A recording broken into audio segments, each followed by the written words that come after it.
Msee ni nini? Hata siku. By the way kuna kitu nilikuwa nataka kukuambia.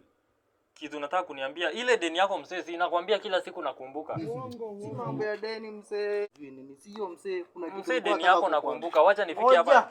Nini? Kuna kitu nilikuwa nataka kukuambia. Kitu gani basi? Sikia shosho yangu anakuanga mganga msee. Shosho yako anakuanga mkanga. Unajua alifanya nini? So, aliroga punda 7 na zikakufa msee. Punda 7? Punda 7 msee. Punda 7 hivi like mara moja. Zilikuwa zimemfanya aje? Utakufa vibaya wewe na zikakula marago yake ilikuwa kwa shamba. Punda 7 msee. Punda 7. Lakini by the way acha nikwambie. Si hiyo tu. Sio tu. Alifanya aje? Alinyimwa maziwa na jirani. Ng'ombe ikaanzia kutapika msee. Ng'ombe msee. Ngoja basi. Zilianzia kutapika maziwa. Na next week unasema unataka kwenda huko? By the way next week nilikuwa nipange kwa safari. Hebu nifulize mimi. Ngoja, hiyo deni yako. Unataka kwenda ushago msee. Alafu unaniambia shosho yako.